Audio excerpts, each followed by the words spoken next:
ಗೃಹಲಕ್ಷ್ಮಿ ಯೋಜನೆಯ 11ನೇ ಕಂತಿನ ಹಣ ಇನ್ನೂ ಕೂಡ ನಿಮಗೆ ಜಮಾ ಆಗಿಲ್ಲ ಅಂದರೆ ಇಂದು 18 ಜಿಲ್ಲೆಗಳಿಗೆ ಜಮಾ ಆಗ್ತಾ ಇದೆ. ಒಂದು 18 ಜಿಲ್ಲೆಗಳನ್ನು ನೀವು ತಿಳ್ಕೊಳ್ಳೇಬೇಕು. ಯಾಕಪ್ಪ ಅಂದರೆ ಆ ಒಂದು 18 ಜಿಲ್ಲೆಗಳಲ್ಲಿ ನಿಮ್ಮ ಜಿಲ್ಲೆನೂ ಕೂಡ ಆಗಿರ್ಬೋದು, ನಿಮ್ಮ ಖಾತೆಗೂ ಕೂಡ ಜಮಾ ಆಗುವಂತಹ ಚಾನ್ಸಸ್ ಇರುತ್ತೆ. ಹೀಗಾಗಿ ತುಂಬಾ ಇಂಪಾರ್ಟೆಂಟ್ ಹಾಗೂ ಇಂಟ್ರೆಸ್ಟಿಂಗ್ ಆದಂತಹ ಮಾಹಿತಿ ಇರುತ್ತೆ. ವಿಡಿಯೋನ ಸ್ಕಿಪ್ ಮಾಡದೆ ಕಂಪ್ಲೀಟ್ ಆಗಿ ವಾಚ್ ಮಾಡಿ. ನಿಮಗೆ ಹಿಂದಿನ ಕಂತುಗಳು ಬಂದಿಲ್ಲ ಅಂದರೆ ಅದನ್ನ ಏನು ಮಾಡಬೇಕು ಅನ್ನೋದನ್ನು ಅದನ್ನು ಕೂಡ ತಿಳಿಸ್ಕೊಡ್ತೀನಿ.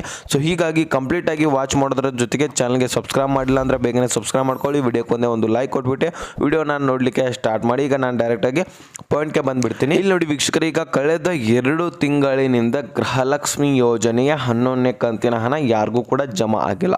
ಇದು ನಿಜವಾಗಿರುವಂತಹ ಮಾಹಿತಿ. ಅದರಲ್ಲಿನೇ ಈಗ 4-5 ದಿನಗಳ ಹಿಂದೆ ಲಕ್ಷ್ಮೀ ಹೆಬ್ಬಾಳ್ಕರ್ ಅವರು ಸ್ವತಃ DBTಗಿಂದ ಜನರ ಖಾತೆಗೆ 5 ಲಕ್ಷ ಫಲಾನುಭವಿಗಳಿಗೆ ಅಮೌಂಟು ಜನರ ಖಾತೆಗೆ ಹಾಕಿರುವಂಥದ್ದು. ಅದಾದಮೇಲೆ ಎಲ್ಲರ ಖಾತೆಗೆ ಯಾವ ರೀತಿಯಾಗಿ ಬರ್ತಾ ಇದೆ ಅಂದರೆ ಡೈರೆಕ್ಟಾಗಿ 5 ಲಕ್ಷ 10 ಲಕ್ಷ ಈ ರೀತಿಯಾಗಿ ಅಮೌಂಟ್ ಬರ್ತಾ ಇಲ್ಲ ಜನರಿಗೆ.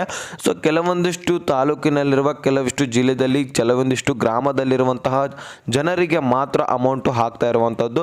ಎಲ್ಲರಿಗೆ ಒಮ್ಮೆಲೆ ಮೊದಲಿನ ಹಾಗೆ ಹಾಕ್ತಾ ಇಲ್ಲ. ಸರ್ವರ್ ಇಶ್ಯೂ, ಟೆಕ್ನಿಕಲ್ ಇಶ್ಯೂ ಆಗ್ತಾ ಇದೆ ಅಂತ ಅವರೇ ಸ್ವತಃ ಹೇಳ್ತಾ ಇರುವಂಥದ್ದು.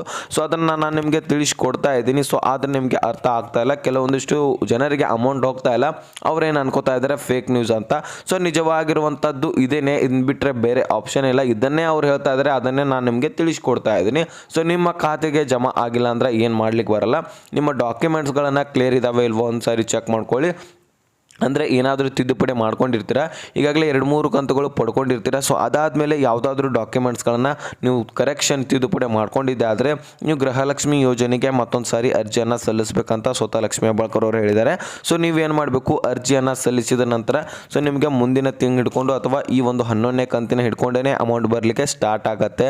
ಅದನ್ನು ಮತ್ತೊಂದು ಸಾರಿ ಅರ್ಜಿ ಸಲ್ಲಿಸಿ ಅಂತ ಅದೊಂದು ಆಪ್ಷನನ್ನು ಕೊಟ್ಟಿದ್ದಾರೆ. ಅದನ್ನು ಆ ಒಂದು ಕೆಲಸವನ್ನು ಬೇಗ ಮಾಡಿ ಹಿಂದಿನ ಕಂತುಗಳು ಕೂಡ ಜಮಾ ಆಗುವಂತಹ ಚಾನ್ಸಸ್ ಇರುತ್ತೆ. ಈಗ ಈ ಒಂದು 18 ಜಿಲ್ಲೆಗಳನ್ನು ನಾವು ಒಂದೊಂದಾಗಿ ತಿಳಿಸ್ತಾ ಹೋಗ್ತೇನೆ. ಕರೆಕ್ಟಾಗಿ ನೋಡ್ತಾ ಹೋಗಿ. ಇದರಲ್ಲಿ ನಿಮ್ಮ ಜಿಲ್ಲೆನೂ ಕೂಡ ಆಗಿರ್ಬೋದು. ಡೆಫಿನೆಟ್ ಆಗಿ ನಿಮ್ಮ ಖಾತೆಗೂ ಕೂಡ ಜಮಾ ಆಗುವಂತಹ ಚಾನ್ಸಸ್ ಇರುತ್ತೆ. ಯಾಕಂದರೆ ಈಗ 11ನೇ ಕಂತಿನ ಹಣ ಭಾಳಷ್ಟು ಡಿಲೇ ಆಯಿತು, ಯಾರಿಗೂ ಕೂಡ ಹೋಗಿಲ್ಲ. ಈಗ ಬರುವಂತಹ ಚಾನ್ಸಸ್ಸು ಹೆಚ್ಚಾಗಿರುತ್ತೆ. ನೋಡಿ ಒಂದೊಂದಾಗಿ ತಿಳಿಸ್ತಾ ಹೋಗ್ತೇನೆ. ಇಲ್ಲಿ ನೋಡಿ, ಯಾದಗಿರಿ, ಉತ್ತರ ಕನ್ನಡ, ದಕ್ಷಿಣ ಕನ್ನಡ, ದಾವಣಗೆರೆ, ಉಡುಪಿ, ತುಮಕೂರು, ಚಿತ್ರದುರ್ಗ, ಚಿಕ್ಕಮಗಳೂರು, ಶಿವಮೊಗ್ಗ, ರಾಯಚೂರು, ಚಿಕ್ಕಬಳ್ಳಾಪುರ, ಚಾಮರಾಜನಗರ, ಮೈಸೂರು, ವಿಜಯಪುರ, ಬೀದರ್ ಹಾಗೂ ಮಂಡ್ಯ, ಕೊಪ್ಪಳ, ಬೆಳಗಾವಿ, ಬೆಂಗಳೂರು ನಗರ, ಬೆಂಗಳೂರು ಗ್ರಾಮಾಂತರ, ಕೋಲಾರ, ಕೊಡಗು, ಹಾವೇರಿ ಇಷ್ಟು ಜಿಲ್ಲೆಗಳಿಗೆ ಅಮೌಂಟು ಬಿಡುಗಡೆ ಆಗ್ತಾ ಇದೆ. ಈ ಒಂದು ಜಿಲ್ಲೆದವರು ನಿಮ್ಮ ಜಿಲ್ಲೆನೂ ಕೂಡ ಇದ್ದರೆ ನಿಮ್ಮ ಖಾತೆಗೂ ಕೂಡ ಹಣ ಜಮಾ ಆಗುವಂತಹ ಚಾನ್ಸಸ್ ಇರುತ್ತೆ. ನಿಮ್ಮ ಖಾತೆಗೆ ಜಮಾ ಆದರೆ ಕಮೆಂಟಲ್ಲಿ ತಿಳಿಸಿ ಜಮಾ ಆಗಿದೆ ಅಂತ. ಮುಖ್ಯವಾಗಿ ಜಮಾ ಆಗಿರುವವರು ಕಮೆಂಟ್ ಮಾಡಿ. ಯಾಕಂದರೆ ಜಮಾ ಯಾರಿಗೆ ಆಗಿಲ್ಲ ನೋಡಿ, ಅವ್ರಿಗೆ ಗೊತ್ತಾಗಬೇಕು. ಅದಕ್ಕೋಸ್ಕರ ಕಮೆಂಟ್ ಮುಖಾಂತರ ತಿಳಿಸಿ. ಅವ್ರು ಯಾರು ಅಂದರೆ ಈಗ ಯಾರಿಗೆ ಬಂದಿಲ್ಲ ನೋಡಿ, ಅವ್ರಿಗೆ ಅಮೌಂಟೇ ಆಗ್ತಾ ಇಲ್ಲ ಅಂತ ಅನ್ನಿಸ್ತಾ ಇದೆ. ಅದಕ್ಕೋಸ್ಕರ ಅವ್ರಿಗೂ ಕೂಡ ಗೊತ್ತಾಗಬೇಕಂದ್ರೆ ನೀವು ಬಂದಿರೋರು ಮುಖ್ಯವಾಗಿ ಕಮೆಂಟ್ ಮಾಡಿ. ಅವ್ರಿಗೂ ಕೂಡ ತಿಳಿಸಿ. ನೀವು ಕೂಡ ಎಷ್ಟು ಜನರಿಗೆ ಅಮೌಂಟ್ ಹೋಗಿಲ್ಲ, ಎಷ್ಟು ಜನರಿಗೆ ಬಂದಿದೆ ಅನ್ನೋದನ್ನು ನಾವು ಕೂಡ ತಿಳ್ಕೊಳ್ಳೋಣ ವೀಕ್ಷಕರೇ. ಇದಿಷ್ಟು ಗೃಹಲಕ್ಷ್ಮಿ ಯೋಜನೆಯ ಬಗ್ಗೆ ಮಾಹಿತಿ ಅಪ್ಡೇಟ್ ಬಂದಿತ್ತು, ನಾನು ನಿಮಗೋಸ್ಕರ ತಿಳಿಸ್ಕೊಟ್ಟಿದ್ದೀನಿ.